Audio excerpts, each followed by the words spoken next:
Hello there everybody, Sam's Trains here, welcome back to the railway and welcome to another review, this time of another diesel from Dapol.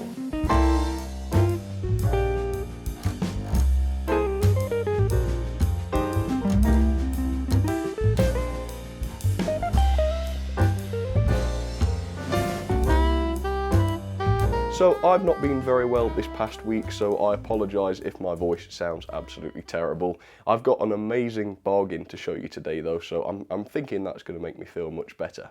So the bargain is this. It is a Dapol Class 121 bubble car, and this was a crazy bargain from Hatton's, as usual. So Dapol have done tons of different versions of these 121 bubble cars, quite an impressive range of them really, many of which are on sale from Hatton's. So if you'd like to take a look at the range, I've included a link in the description, so do check it out while stocks last. This one was probably the biggest bargain. I paid £89 for this, and I think the RRP is about 125 quid. Let me double check. No, it's £129.95, which means on this particular version, which I'll tell you about in a second, there are savings of over £40. So crazy stuff. I've not had this out of the box yet, so this will be the first time opening it. I'm hoping it will be really, really good. I do have a 121 already from Hornby, but that was a cheap railroad model, so I'm hoping this will be a massive improvement. So come with me, we'll get this out together and find out just what a bargain this is for the money. So yeah, I'm really looking forward to this one. In fact, to date, up to now, the only Dapol products that I've not had problems with have been their diesel locomotives, so I'm hoping that this will be no exception. It's looking really good to start with. As you can see, the packaging looks really, really solid. We've got the line drawing of the 121/122 on the front there. And the box is super sturdy, so that should do a really good job, I'm hoping, of actually protecting the model. If I show you the end of the box, you can see the product code there. I think that's it at the top, 4D-009 HAT06. Whether that means it's a Hatton's exclusive or not, I'm not 100% sure, possibly, or that could just be a coincidence. Either way, it's a Class 121, I think that's the running number there at the bottom, rail track coaching stock, and it's in the maroon, so it's actually quite fetching. You probably would have seen it in the thumbnail.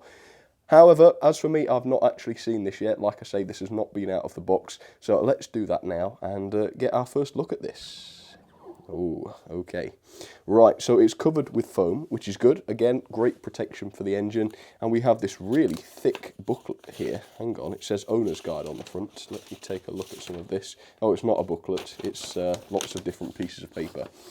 This is fitting detail parts. Okay, that's fair enough. I'm removing the body. Yeah, so a bit of information. Oh yeah, on the back we have a bit of history I can see there. Yeah, more info about the loco itself, running in, etc. So yeah, that's pretty handy. What else have we got here? This looks like it's to do with the lighting. There we are. I will have to read these properly, but right now I won't bore you with those details.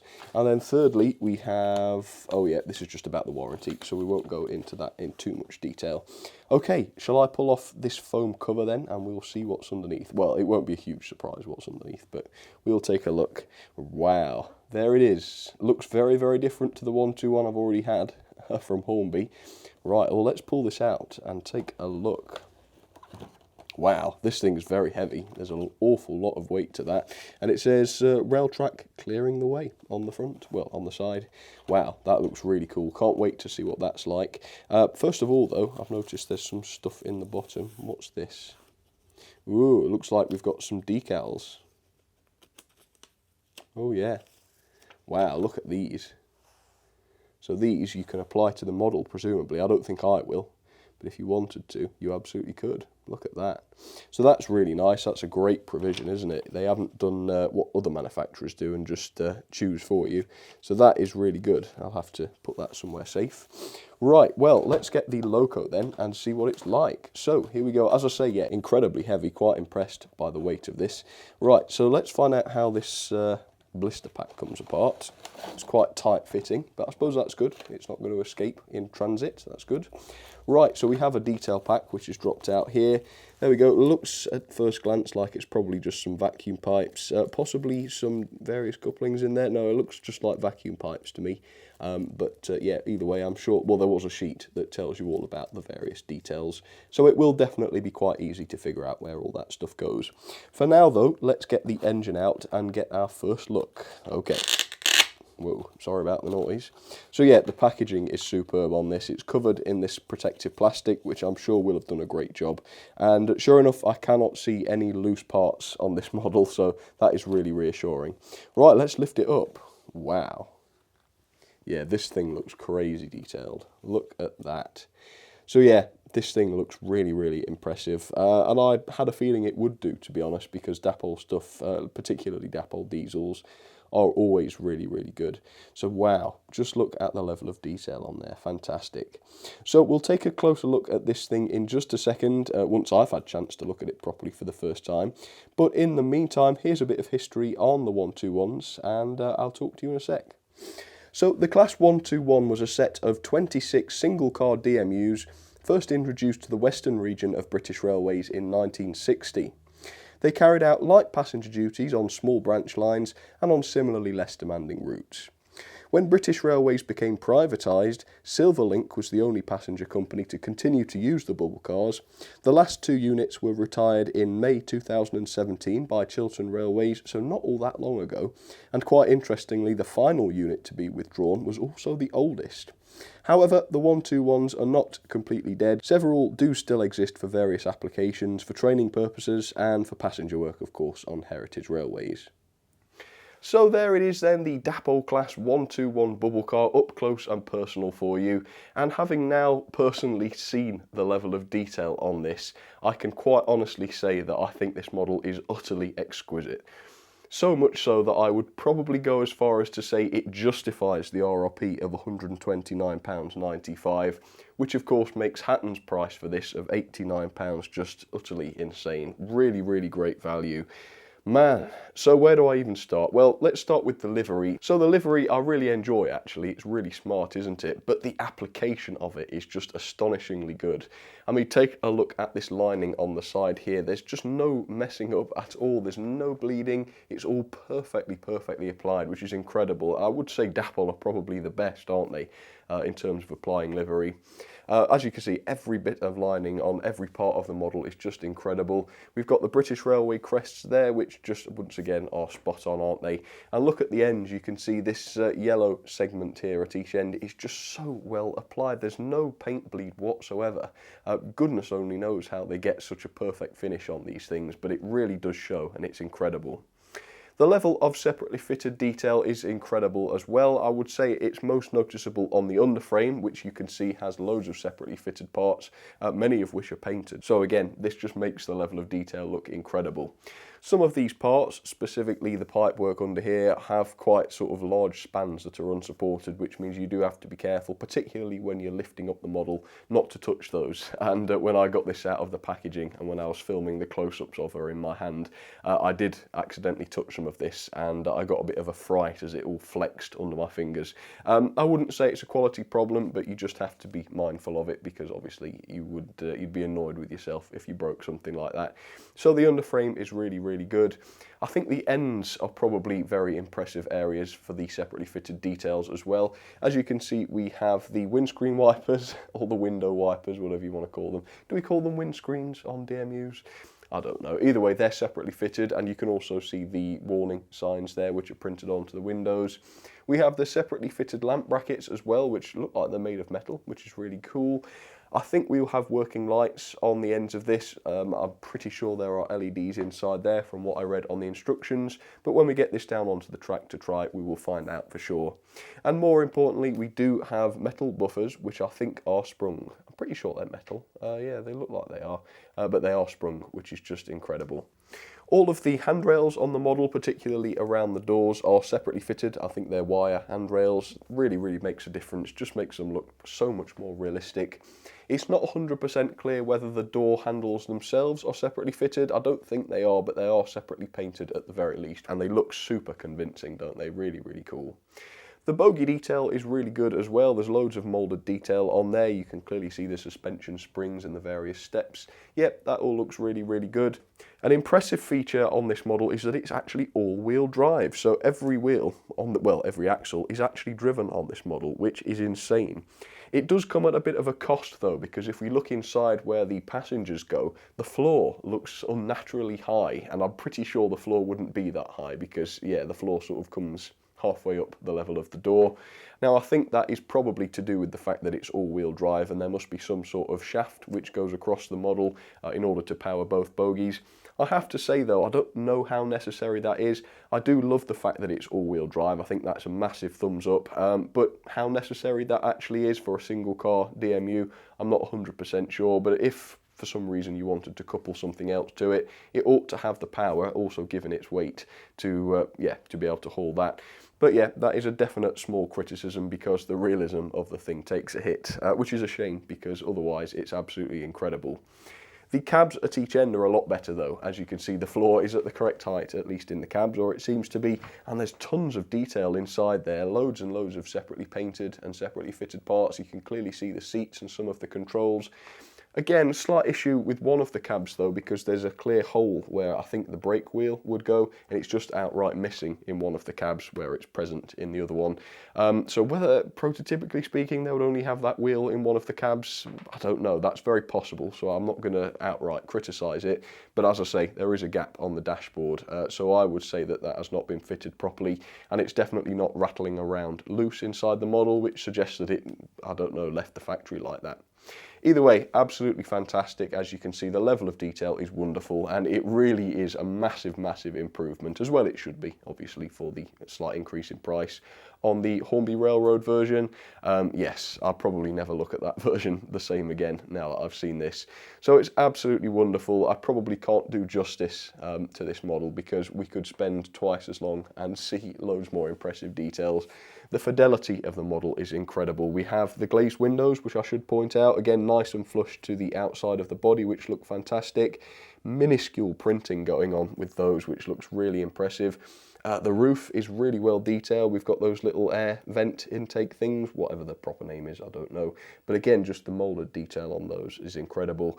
On the other end, we have the exhausts. I mean, just everywhere you look, there's an incredible level of detail, which I just wasn't expecting for the heavily reduced price. I thought, you know, perhaps they were just overpriced to begin with, and the level of detail meant that Hattons couldn't shift them. Well, that doesn't seem to be the case. The level of detail is absolutely incredible. As I say, even for £129.95. For £89, this is a steal, provided, and this is a big provided, it performs properly. I'm really hoping it will because I want to give this a glowing review.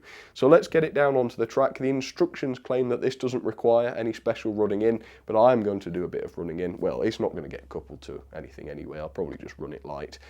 So we'll get it started. Hopefully, as I say, hopefully it's going to work properly. All right, let's give it a try. So there it is then, the highly impressive Dapol 121 bubble car down onto the track. And although I've not tried her out yet, I must say, mechanically speaking, this looks absolutely sound.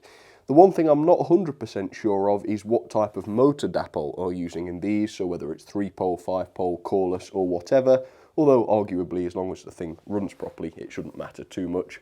Besides that though, as I say, we have all-wheel drive and all-wheel pickup, which is absolutely top-notch. Every wheel picks up but through the axle, which is quite interesting, so it should be relatively reliable. And there are proper bearings on each axle as well, which is just fantastic.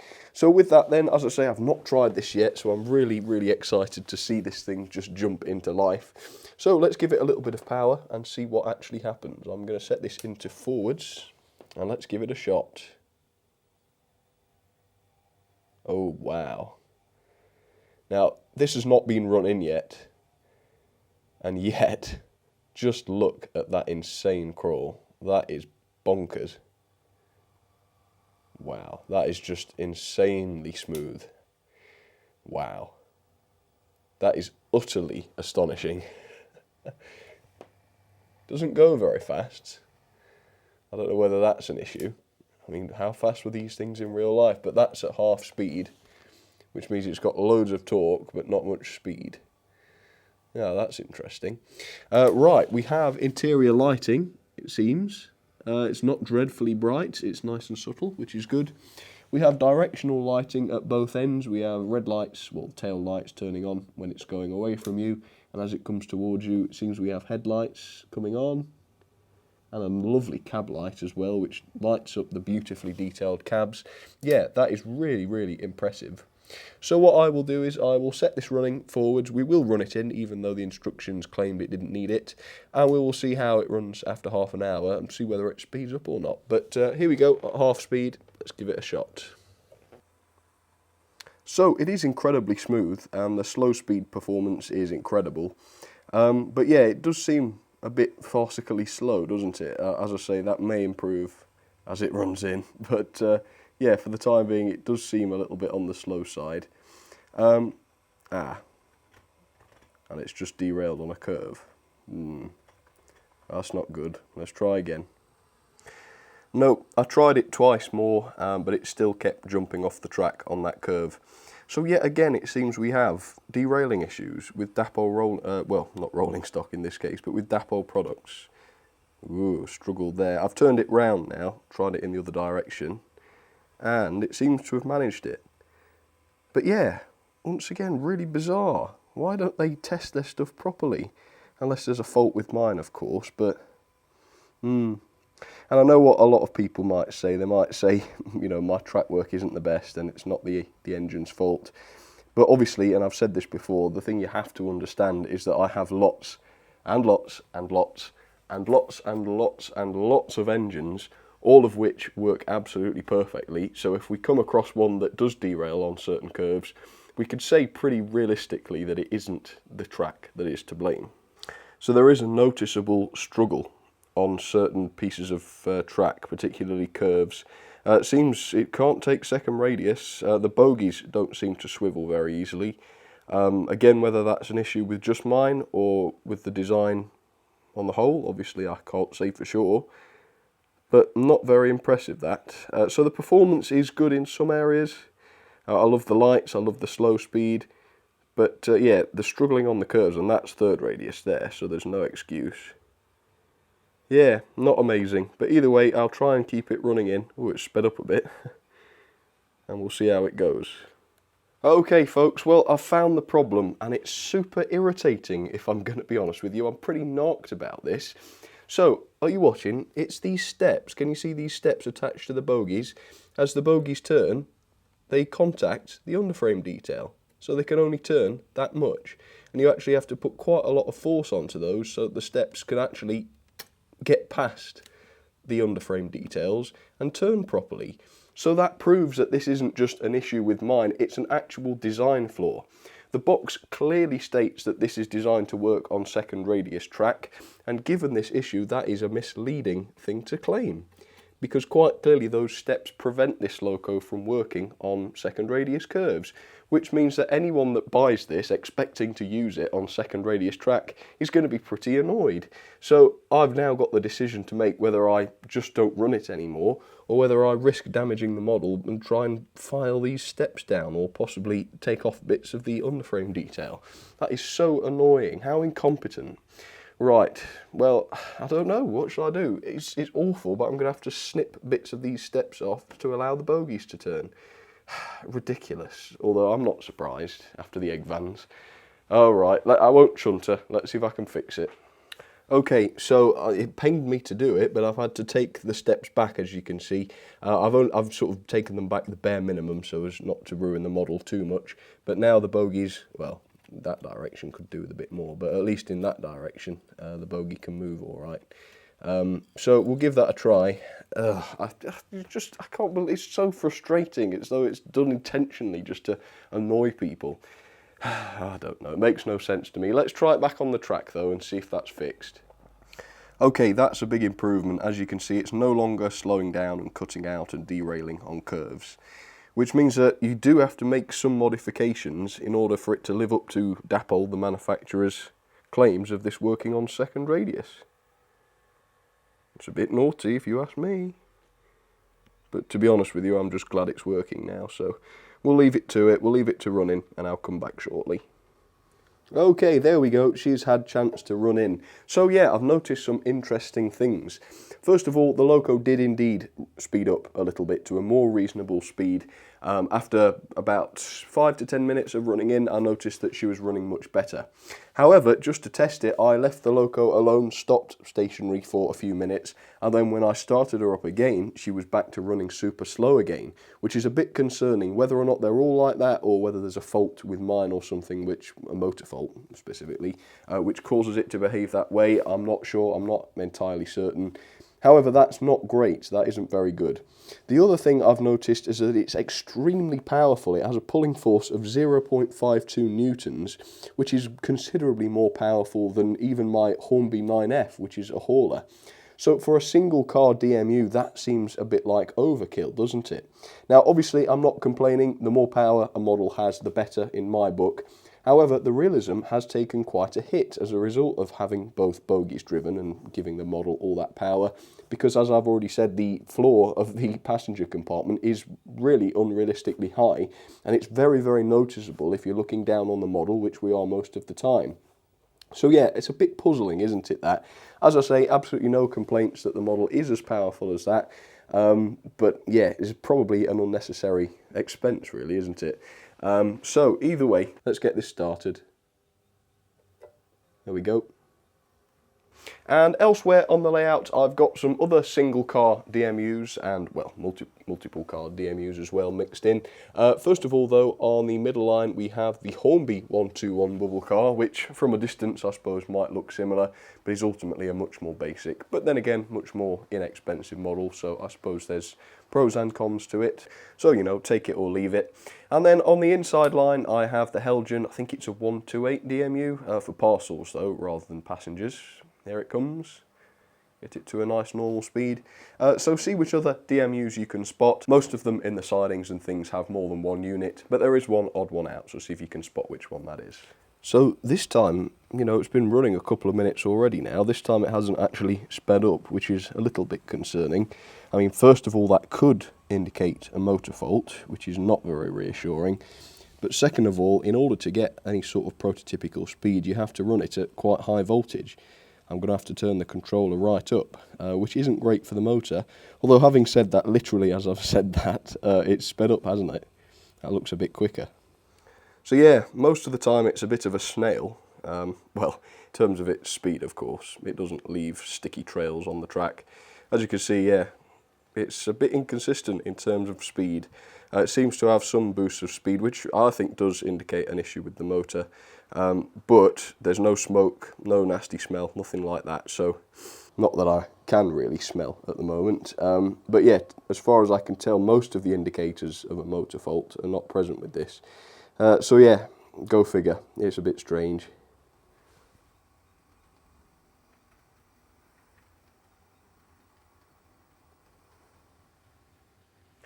Alright, so here are some of my ratings then for the beautiful Class 121 bubble car from Dapol. So detail then, I've given this 4-star. Generally the level of detail is absolutely exquisite, particularly where the painted detail and the cab detail is concerned. So impressed with that. However, obviously the height of the floor inside the passenger compartment is quite obviously much too high, and it's very, very noticeable unless of course you get right down to the level of the model, which most modelers aren't doing most of the time, which of course makes it very noticeable. The reason for that of course is, I think, due to the fact that both bogies are driven and there's some sort of mechanical connection required between the two bogies in order to allow that. However, I have to once again ask whether that is necessary or not. This seems like an insanely powerful model for a single car DMU, and the hit to the realism is quite major, isn't it? So yeah, not 100% convinced about that. Performance then, I've given this 3 stars. I mean, parts of the performance are excellent, particularly the slow speed. However, the actual running speed of the loco at a medium speed is really, really slow. And therefore you have to run the loco at close to full speed in order to get the sort of prototypical speed you're after. Bear in mind that I'm not suggesting I want this thing to fly around the track, just in order to get a prototypical speed of, I don't know, 50 scale miles an hour or whatever these things would be running at. Now, it's worth saying that this thing does speed up slightly as you let it run in. However, if you stop the model for any length of time, more than a minute or two, the problem comes right back the next time you want to run it, and then you have to wait 5 minutes or so for the thing to warm up again and get back to the speed. Now, I personally don't think that's acceptable. Most of my models work perfectly as soon as I start operating them, and that's really what you want. So the performance is knocked down a star for that, and also knocked down a star for the fact that you can't just run the Loco straight out of the box on second radius track. Obviously it was derailing completely on second radius track out of the box and struggling quite noticeably on third radius. So that's a performance hit as well. Other than that though, once you've made some modifications and allowed the thing to warm up, which isn't ideal, by the way, I'm not 100% convinced that there isn't a motor issue with mine, so if you've got one of these and it doesn't go super slow when you first start it, please do let me know. Either way, the mechanism seems really good. As I say, it's got all-wheel drive, all-wheel pickup. Seems like a decent motor inside there. I'm giving it the benefit of the doubt though, because obviously mine is a little bit dubious, but I've already knocked some marks off on performance there. Quality then, I've given this 3 out of 5. First of all, for the design flaw with the steps, I don't think that's excusable really, so I'm going to re-penalise for that. Yep, second of all, the performance issues do take a knock to the quality. And thirdly, some of the details are a little bit flimsy, for example the pipe work on the underside, and in some places to the point where some of the details are missing entirely, i.e. some of the details inside the cab. Besides that though, the quality is generally okay. Generally speaking, it's a very sturdy model. My particular example did have a few flaws though. Value then for £89 from Hattons, or even the RRP of £129.95. I do think the value for money at least is absolutely excellent, although admittedly if all of them are like mine straight out of the box you may disagree with that, but I'm operating under the assumption that they won't all be quite like that. At least I hope not. Overall then, that is 8.05 out of 10. I think that's as generous as I could possibly be with that, to be honest with you. Ranking there it goes, 19th just above the Mahano 440 and below the Hornby 101. Yeah, beautiful model, detail wise fantastic, just let down by a few silly design choices.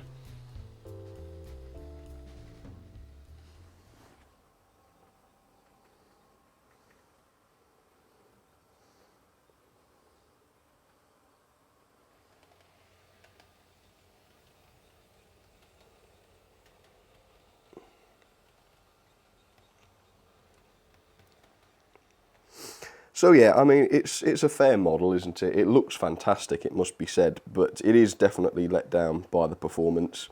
Now, to be absolutely fair, they, as I say, might not all be like this. A lot of them might run much better, especially if there's just a fault with mine.